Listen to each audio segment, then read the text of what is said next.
Robert J. Conley here. Comedy or drama? Which do you choose? So this isn't about making you funny or making the room laugh. This is about helping you get unstuck, keep moving in the face of adversity, and lightening the load, dissipating anger.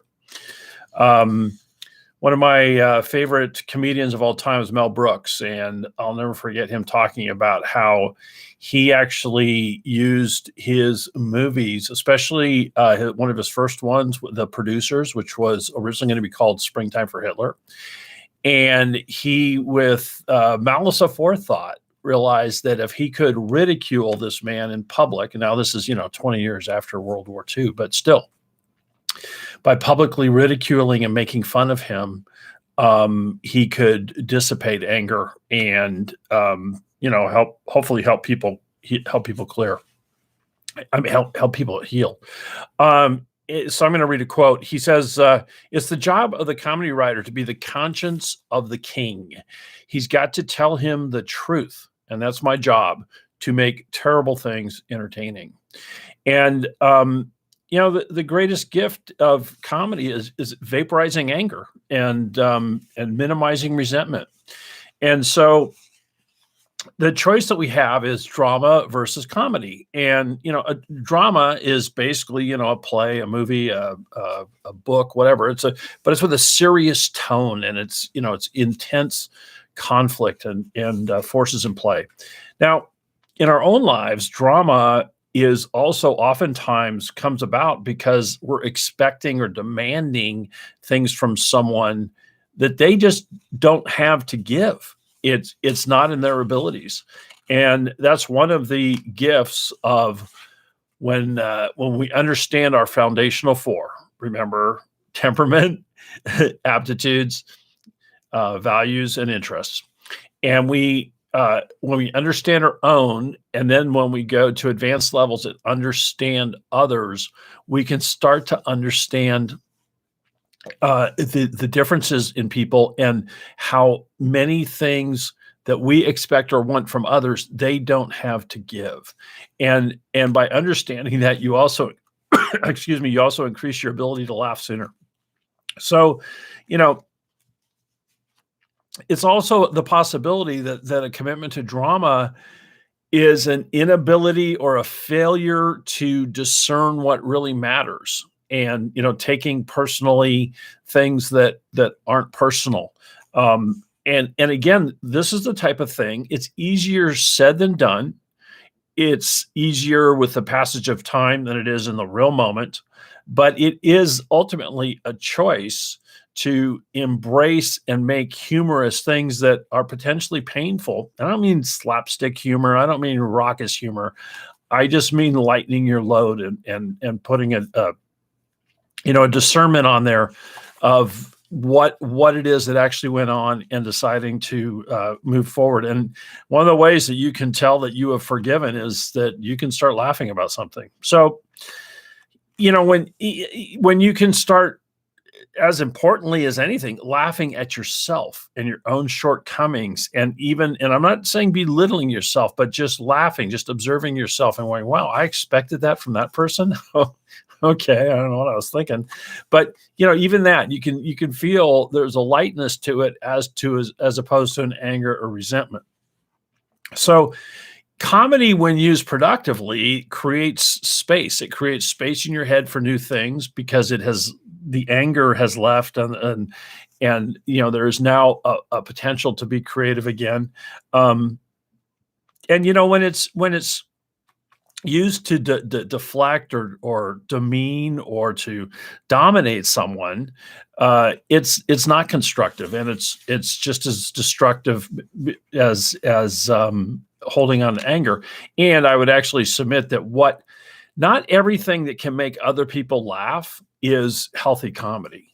So, one of the, I always hesitate to bring this guy up because he's so polarizing, but oh my gosh, just in that polarization, he offers such clear, crisp examples of things. And so, Donald Trump is a master at labeling other people. Joe Biden was Sleepy Joe. I can't remember all the other nicknames, but he had basically he has a nickname for every adversary, and it's a put down. And in the game of politics, so politics is a I win, you lose game. It's not a win-win game. Politics is a nasty, dirty, filthy game. And so it helped him win the election, but it didn't build bridges. And in his own party, one of the big reasons he lost the last election is that he basically had not most of the party, but significant players in the Republican Party turned against him and they resented him. And so, that kind of a technique, it doesn't build bridges. It's not productive. And, so comedy isn't what the healthy comedy I'm talking about. It's not that. It might get a laugh, but it does, it's not productive. Sarcasm can get a good laugh from others. It might even feel good, but it's not productive. It's designed to cut. It's designed to inflict pain. Cynicism, again, people who are cynical can be entertaining because you just stand back and go, wow, I never would have thought to look at life that way. But when it's in a team environment, a work environment, it's very destructive. It can get, like I said, it can garner laughs, but it is contempt. It's a failure to accept the condition as it is. And then the last one I'll mention, which is basically it's a form of what Trump does with his nicknames, and it's ridicule. And again, it might shock and it might get a laugh, but it doesn't work in the long run. And the problem with that kind of that technique is that you just can't unring. You can't unring the bell. You can't unhear what it was that was said. So it's not productive.